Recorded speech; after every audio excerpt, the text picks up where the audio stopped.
আশুলিয়ায় অভিযান চালিয়ে মাহমুদ হাসান জালাল, আব্দুল জব্বার, আরিফুল ইসলাম নাদিম ও এরশাদ আলী নামে 4 জুয়ারিকে গ্রেফতার করেছে থানা পুলিশ।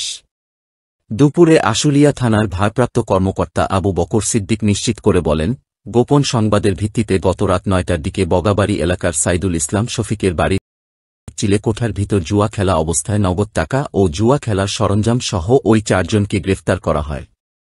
এ সময় জুয়া খেলার নগদ 2,54,015 টাকা ও একটি মোটরসাইকেল জব্দ করা হয়।